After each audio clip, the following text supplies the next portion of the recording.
Okay, so welcome everybody for being on the Happiness, Prosperity, Love podcast and talk show. So the format of our show is a little bit different. You know, you had to register to come on. That way we have a live studio audience here for our guest, Joanne. And the way this works is I'm going to just introduce her, and then I'm going to do a interview of about 20 minutes. And as you guys listen, as you have questions come up at the end, we take about 10 minutes or so, and you guys get to turn on your cameras, open up your mics, and ask any questions you would like to ask. And so that is the process. And what we do, because it's kind of like, you know how we had those old school talk shows, and then the audience would get to ask questions on the different ones that we would watch during, daytime television and stuff. Same thing, except we get to do it virtually here on the podcast. For those of you who don't know me, my name is Donna Campbell, and I have an international healing practice. I'm an international best-selling author, and I also speak as well professionally, and I travel the world and share my gifts and techniques with the world. But one of the reasons why I created the Happiness, Love, and Prosperity podcast is because I truly love interviewing other people, other healers in the communities, because I get to know and learn all about them. But tonight I actually invited Joanne to come on with me here. She's been a longtime friend and advocate, and I love everything that she does. I have all of her books. I have all of her, well, not all of her paintings. I have a lot of her paintings in my house, in various parts of my room and throughout my house. I just love everything that she does. So let me get started and just do her introduction, because Joanne is an award-winning international artist whose work has been presented at the United Nations and collected globally by world leaders. She is currently published Surviving Earth School: How to Learn Life Lessons with Joy, Ease, and Humor. And that was in 2018. Now, since then, she's published 2 other volumes: Surviving Earth School 2, Mastering Your Life, The Ultimate Journey in 2019. And then she published Surviving Earth School Part 3, The Grand Illusion, The Truth Beyond Reality, in 2020. And so she is currently writing and producing her next book, Amelia Blue, and she has created over 34 new paintings for this project.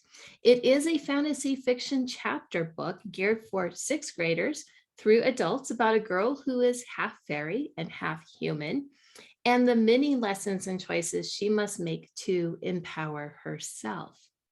And so Joanne is also a life coach and has worked on over 6,000 clients globally, helping them to empower and awaken and remember who they are so that they can truly live their best life.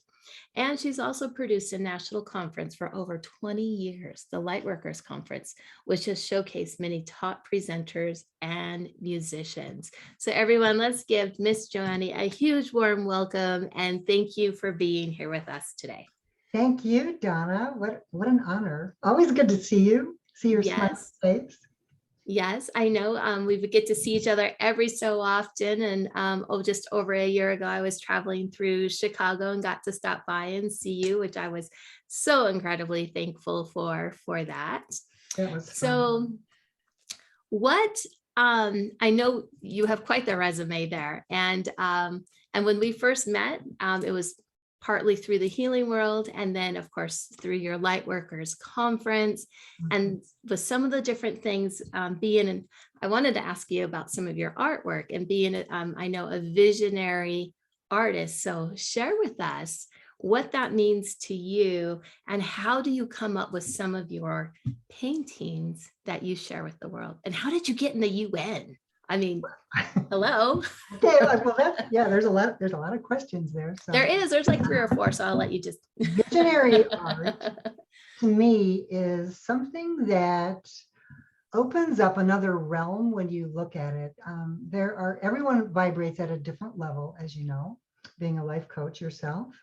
And this was never planned, trust me. I was well known on the East Coast when I lived in New England for painting historic landmarks. In fact, a lot of people have never even seen this work. But see how detailed this is so different. I know. I mean, talk about night and day from my angel art. I had a very busy business and I was going full blast, filling all these stores, doing shows up and down the coast. And I heard a voice one day when I was framing this, telling me that the order I was working on was not important. And I thought, shake it off, Joanne, you need sleep, because I was working like, I was getting no sleep, let's put it that way. And I was told to literally go outside, put my brushes down and paint with my bare hands, that I was going to paint an angel. And I'm like, oh my God, I thought I was losing it. And I figured there's no way I could tell my husband or my kids, they locked me up. But what came out in the course of a day was this gorgeous angel. And I really feel that this all came about because I had several near-death experiences. And I always felt there was a special angel watching over me because anyone who saw that accident, even the police, said there's no way you could have survived that. Oh. So they always say that when you go through something traumatic, a lot of people, I'm sure you've heard this, people that have gone through near-death experiences will come out, their artwork totally changes, their outlook on life totally changes.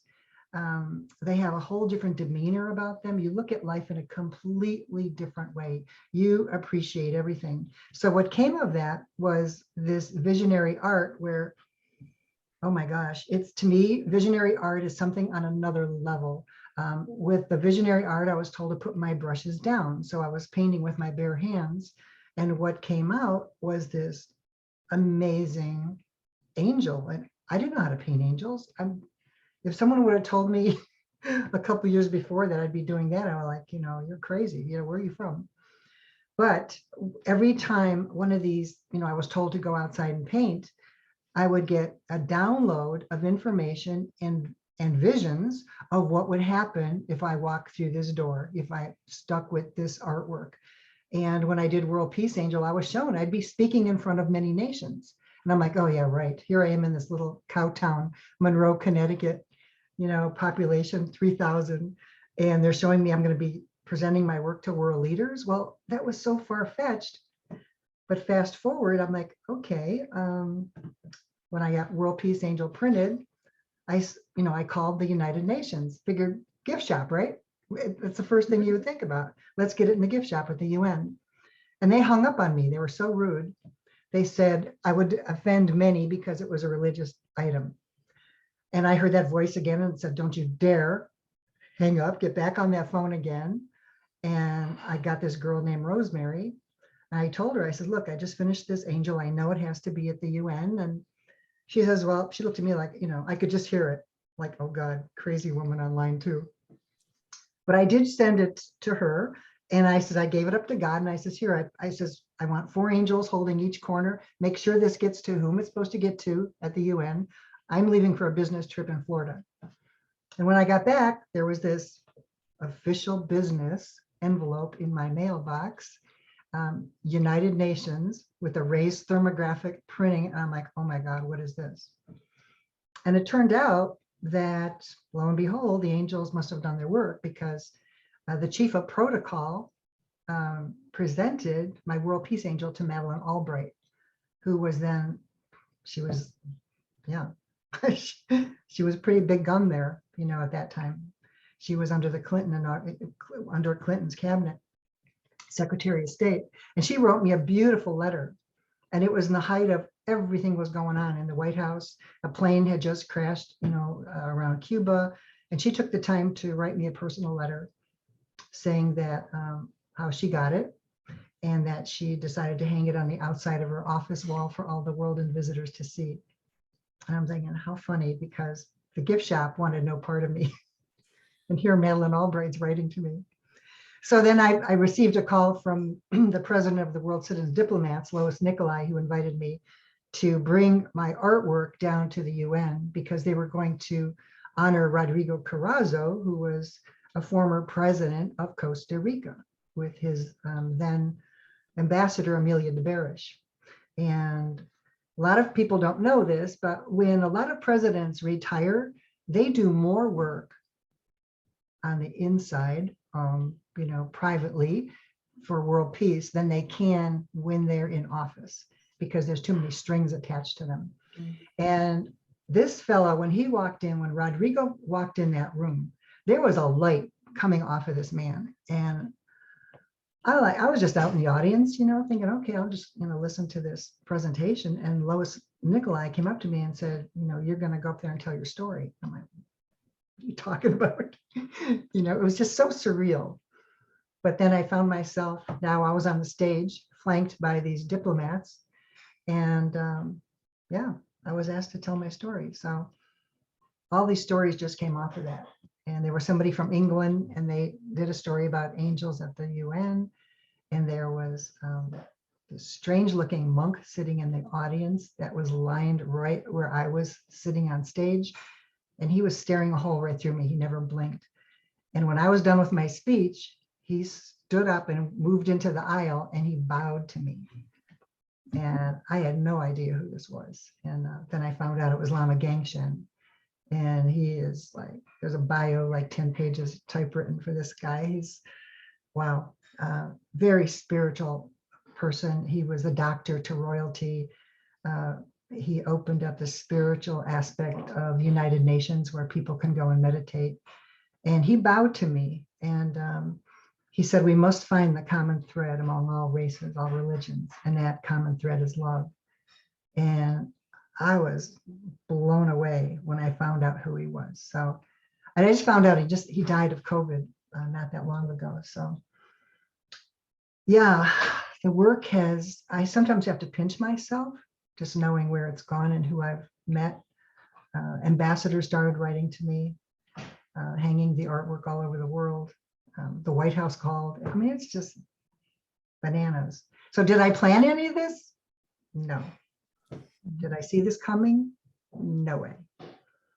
I was busy doing my town greens, being a soccer mom, raising 2 little boys in Connecticut.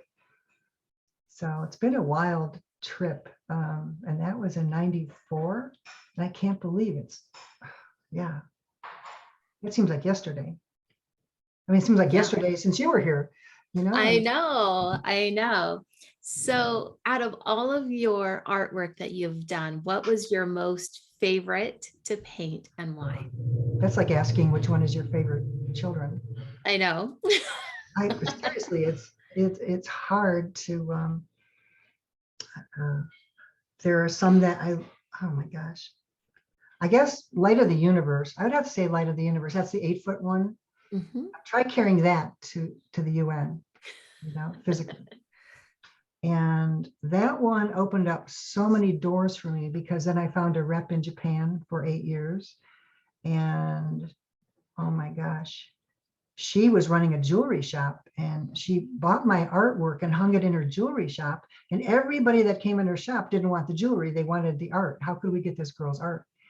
So she goes, well, let me rep you. She says, I don't want to take any money from you. I'm just honored.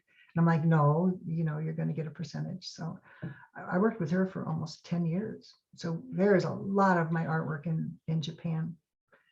So yeah, it just went all over the world. So Absolutely. And I love Light of the Universe. It is one of the ones that I have hanging up it just in my room next door, in my own personal healing room.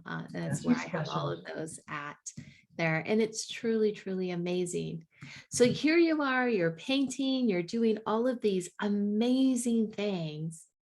And then you decide to become an author. Now, I know you have a book from a long time ago, but you started writing. So tell us a little bit about that transition from painting into writing. Well, as you know, Donna, I was running Lightworker Conference for forever and ever and ever, bringing in artists and different best-selling authors from all over the world. And COVID hit. So everything got shut down.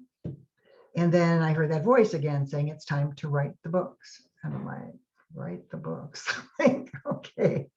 And I had no idea what I was supposed to write about. And I just sat down one day, and it was just like downloads were coming through. And I just sat down, and it was just flowing right off my fingertips. And that was Surviving Earth School. And I got that name because when I had my near-death experience, my guides kept referring this earth plane that we're in as Earth School, a place you come to learn or teach lessons. So I'm like, okay, I survived Earth School, right? I've been through some crazy, crazy events here. So I thought, what a perfect title, Surviving Earth School. And it was, my guides always told me it's all about the humor. You've got to find the humor, and you must find the blessings in anything that you see as horrific or negative. There is a lesson and a blessing in everything. Yeah. And when I went through that, horrific car accident, I couldn't move at all. And I'm like, well, how am I supposed to find the blessing in this? And they made me look at it in a different way. Like, what if, just what if that drunk driver was your best friend from another lifetime, and you were to go through this so that you could learn A, forgiveness, and B, that we can all heal ourselves. So I started looking, they made me look at life from a different perspective. Sometimes when you just move a little to the left or a little to the right, and you look at the same situation, it looks a little bit different. So yeah, humor is key. I have to tell you guys, humor is key, and finding the blessing in anything that you would normally see as bad, negative. There's always a blessing, because little did I know, I was in the middle of that forest fire, when I was, on a backboard and I couldn't move. All the discs were damaged in my back. That little did I know that 30, 40 years down the road, I'd be reaching this many people. And I wouldn't have done it if it wasn't for that accident, because I learned so much through that, how we can all heal, and it's all in the mindset. Mm-hmm. And you teach this, Donna, as a life coach, that whatever comes off your lips, what you speak and what you think, you make it so. That's how powerful you are. So instead of saying, I hate my life is over as I know it, you just start saying, okay, thank you, whoever, because I never met the drunk driver. Thank you, wherever you are, whoever you are. I get it, that this happened for a reason. I'm here to do some greater things because I survived. Mm-hmm. God had a plan for me. So I better make the most of it. And ever since then, it's like, I've got to go 200 miles an hour. It's like, I've got to get all this stuff done. Mm-hmm. My mind is constantly like that. It's like, if I'm writing one book, I'm already thinking about 2 books down the road. Yes. So, and I cranked out those books like 2018, 2019, 2020. Mm-hmm. And then I started writing Amelia Blue, which, yeah, it's a chapter book. So that one is a little more involved, only because it's a chapter book. And I know it's a lot of children, teens are going to see that book. So I want to make sure that the lessons are perfect for that young generation. Mm-hmm. And that's why I took my time to do 34 paintings. So Right. I'm super pumped, Right. exciting times. And you're kind of heading exactly where I was going to go, because I was going to ask you about Amelia Blue, because now you're taking everything that you have done and you're reaching even a younger generation before. And you're combining all of your artwork with your writing. So what are some of your goals and some of the things and your messaging that you would like to share with the different generations? Wow. Well, this is for any age, not just teenagers or not just adults. I think a lot of people truly forget how powerful they are. They come in here feeling they're broken, that there's something wrong with them, that they're less than. And you've seen this because you worked on thousands and thousands of clients yourself. And you know what I'm talking about. People come in here thinking, oh, I'm too old to do this. Or I'm not pretty enough, or I'm not thin enough, or I'm too fat, or a million things that we put around here, and we stick ourselves in a box, and then we can't get out. It's by your choice. So your thoughts and words, wow. It's like, beyond finding the blessing in everything, you've got to realize, number one, you were never broken. That's all the illusion. That's the grand illusion of right. Earth. And I always use this as example. You know, a lot of us were brought up with fundamental religions. You know, I was raised Roman Catholic. And before you could receive communion, you had to say, "Forgive me, Father, I am not worthy to receive you." Well, how many times did you say that in the course of a lifetime? Now, all of a sudden, you're 80 years old and you've got this, "I'm not worthy, I'm not worthy," downloaded into your subconsciousness. And you're stuck. So you feel like, well, you know, I live in this neighborhood, so I'll never excel. My parents were blue collar workers, so who am I, you know, to meet a world leader? It's that kind. I hear this all the time, you know, from clients, and they're just stuck. And it's our job, Donna, as you know, to Yeah. you know, take that paper And bag off stick your them. head. Yeah. You can So really do anything you put your mind to. It's that. absolutely. And I Absolutely. wasn't born with a silver spoon in my mouth. It's like I didn't come from money. You know, I was in an angel chat room when AOL was just coming out. And that's when, you know, you'd hear those whirs and clicks just to get on AOL. Mhm. And I was in an angel chat room and I had just finished painting that 8-foot painting and telling my angel friends in there about what I had just painted. And this total stranger said, "I need to talk to you on the phone." And you know, that's a no-no. But here it was a Texas billionaire that, you know, and he said, "How much will it cost to produce this painting and get it into lithographs by Christmas?" And I said, "About $4,000. He says, "I'm overnighting you the check." Wow. So how do you explain that? It's like, I really feel, and this is my own personal opinion, when you're here to do work to help awaken humanity, and it's not about what's in it for you, it's about what can I do to help this planet, I think the doors just fly open. Mhm. And you align yourself with those higher vibrational people. Mhm.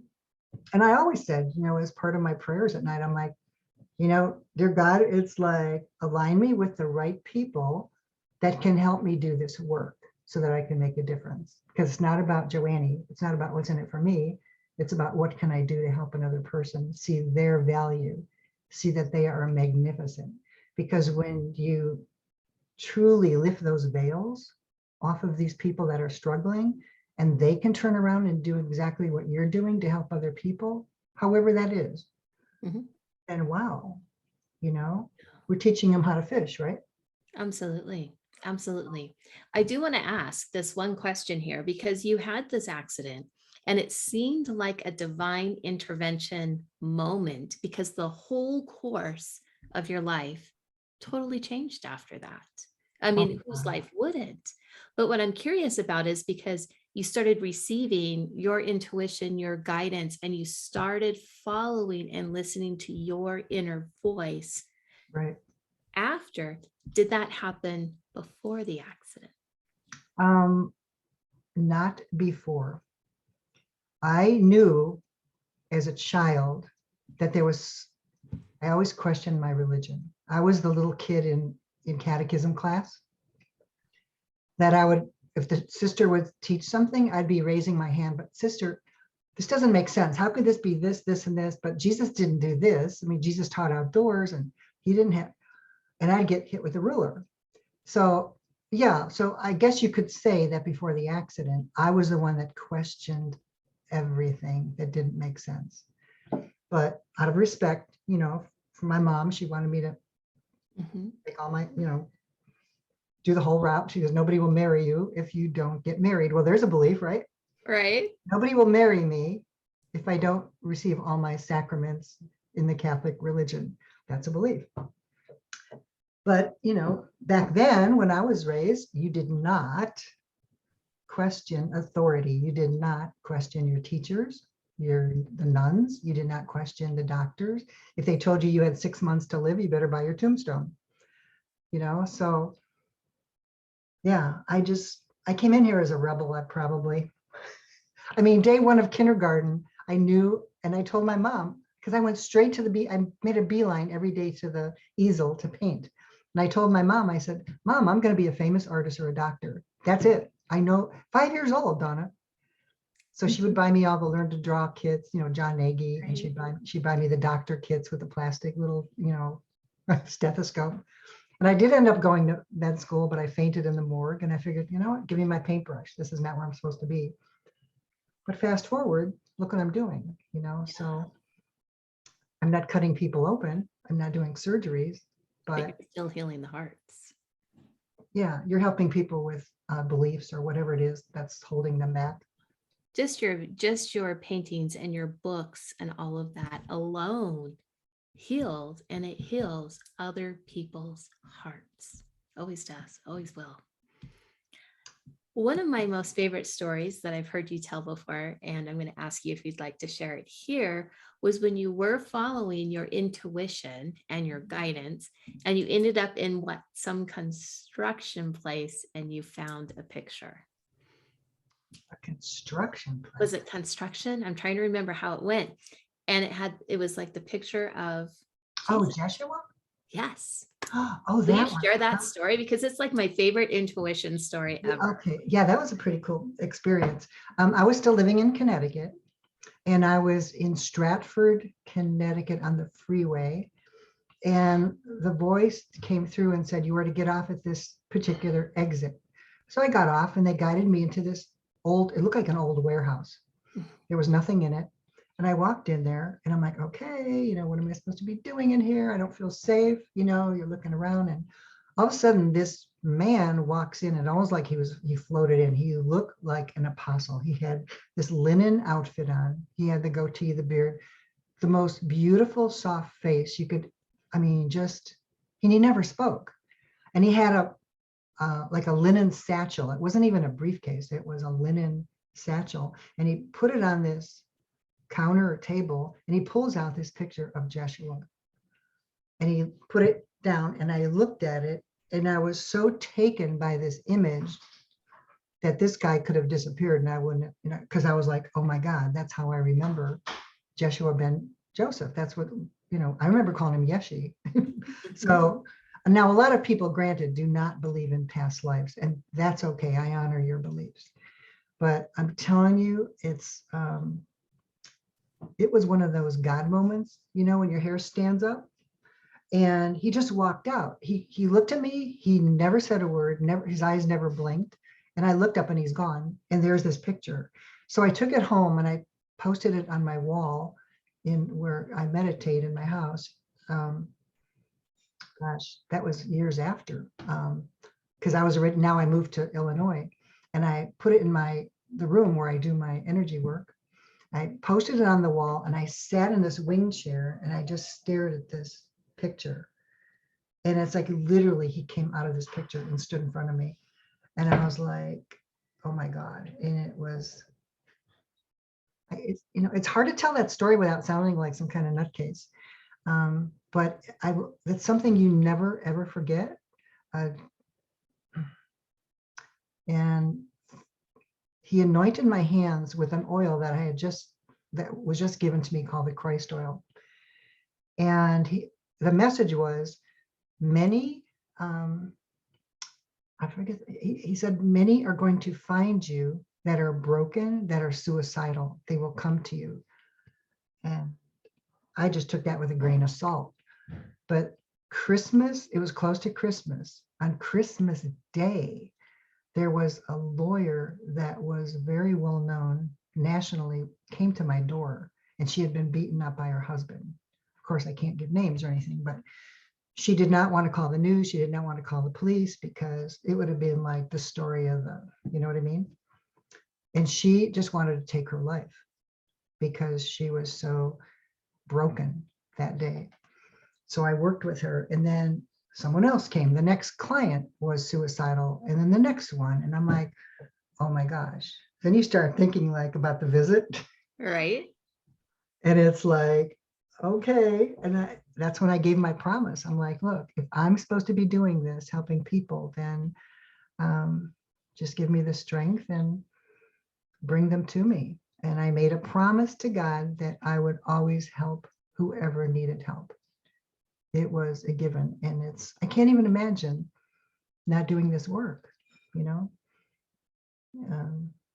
and I get the message out in many ways, as you know, either through through speaking in front of large audiences, through my writing, through my artwork, through Lightworker conference for how many years that went on. So I'm just here to be a servant. You know? Well, I know all of your stories are incredibly beautiful, and you are such a gift and an inspiration to a lot of people and to the world. In addition to Amelia Blue, what's next for you? Well, first I want to get Amelia Blue out there. It's been, wow, she's been quite, it's almost like adopting a little girl of my own. Mhm. And other synchronicities just happened with Amelia. I mean, I was working with a group of writers in Hollywood, and that just didn't work out. They were not in integrity, and I had to get rid of all of them. And I put it out to God, and I said, just show me who I can work with of high integrity. And here I get, I meet a girl that I went to high school with 50 years ago, and we were never even chummy in school. And here we got reconnected through a Facebook group from my high school class. And she's been an earth angel, and she's been helping me with all the editing, content, everything. Oh my God. Oh, Yeah. nice. So everything's just, you know, and that's a good lesson for you guys out there. You're going to hit roadblocks in life. You are guaranteed you're going to hit roadblocks. But when you see past that and you don't give up and ask for creator's help, look what came into my life, you know. Pat, I mean, she's been an angel, truly. So yeah, I'm very blessed. I'm very blessed. And what do I do after Amelia? I see myself traveling all over and going to all the schools, you know, and reaching out to these kids. Yeah, I want to, I love writing. I don't know if I'll be doing any more conferences. I just feel like that avenue is closed now, because when I write, it's like my whole body lights up because I'm writing from my heart. And we'll see. You know, sometimes I have this favorite saying that I put out there: universe, just surprise me. And I bet Surprise surprised me. you are. Surprise me. Because sometimes we, you know, our egos try to steer us and all that, like, oh, I'm gonna do this, I'm gonna do that. And sometimes universe has something so greater that you can't see from where you're sitting at the moment. Mhm. So I always love saying that. If I feel like, all right, because you know, when everything ended with light workers because of COVID, I'm like, okay, universe, just surprise me. Let me know what I'm supposed to be doing. And that's when I heard, time to write the books. Right. And here you are on your next set of adventures, because it is always an adventure. It is. Life is an adventure. For all of the people that are listening, because this goes out to many, many different podcasts as it goes through production, how can people get in touch with you about your paintings or your books? What's the easiest and best way for you? Well, I do have a website, www.joanne, Joanne, Macko, Macko.com, or they can email me, joanne@joannemacko.com. And that's the best way to reach me, is email. I'm also on Facebook, but yeah, you know, you can only have so many. That gets a little crazy. So the best thing is email me, Joanne, Joanne @JoanneMacko.com. Perfect. Perfect. Perfect. Well, thank you for being here. We do Oh, have a couple of minutes left, and I'm going to open it up. So if any of our guests here, if you want to take yourself off of mute, put your camera on, you're welcome to. Do we have any questions for Miss Joanne tonight? they're going to be shy. They might be. That's okay. There we go. You're also free to write in the chat if you're not able to turn on your microphone. Hi, Veronica. Hi, Joanne. I'm so excited to be here. Hi, Donna. Thanks for also hosting this. It's been really fun to sit in and listen and get to know a little bit more about your journey, Joanne. You know, a question that I would like to ask that might help other people is, what do you think is the best way to get in touch with that voice? Do you think it's through meditation, like most people do insist, or do you have any other suggestions for anyone? Yeah, for sure. My suggestion would be go out into nature where it's quiet. Because remember when I was told to paint these angels, Veronica, where did they tell me to go? They told me to go outside into the woods. Okay, because at the time I lived next to 60 acres of woods.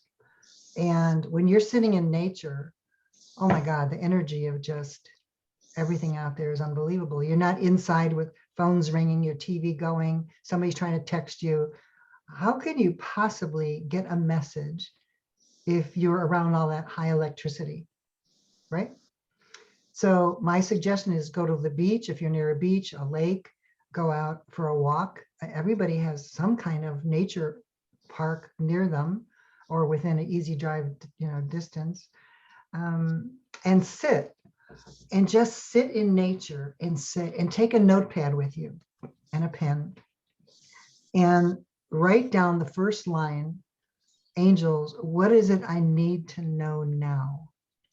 And just start writing.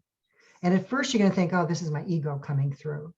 But when you do this enough times, there's something that's you're kicking off in an aspect of your brain, and there's going to start getting, the messages will start coming through. And the more you do this, you're exercising an area that you never exercised before. So it's how some of the most famous musicians used to write. John Lennon used to do that. He would just scribble on a notepad, and then all of a sudden, lines would come through. So it's called auto writing. I would suggest you do that. Just get a little journal and just write down, angels, what is it I need to know now? And then write, dear Veronica. And just start writing. Just start writing. But you have to do this on a regular basis. It's like anything. Yeah, I think that's a really great suggestion. And yeah, you also answered another question to some degree, which is, how do you distinguish the downloads versus the ego, right? And I guess if you just keep writing, the ego kind of quiets itself. It sounds like. Well, usually ego is all about, oh, what's in it for Joanne? How much money can I make? How many blue ribbons can I, that's ego. So yeah. That's fair, just distinguishing that. Well, thank you. You are so welcome. All right, does anybody else have any other questions for Joanne before we end for tonight? Okay, maybe a little quiet. Okay. Yeah, all right, perfectly okay. So thank you so much for being here. It's been a pleasure. I miss you. I love you with all my heart. And till we meet again. All righty. Have fun in your next journey this week. Yes. Well, it's always a journey. It's always an adventure. You never know where you're going. But I'm going to practice that line. Universe surprise me, because just surprise usually me. I know, and I've gotten a few surprises, but I want a few more because I kind of like them. So thank you, Donna. I love you. All right. You guys take care. Have an amazing night. And thank you for being with us tonight on the Happiness, Prosperity, and Love podcast talk show. Take care. Bye-bye. Thank you.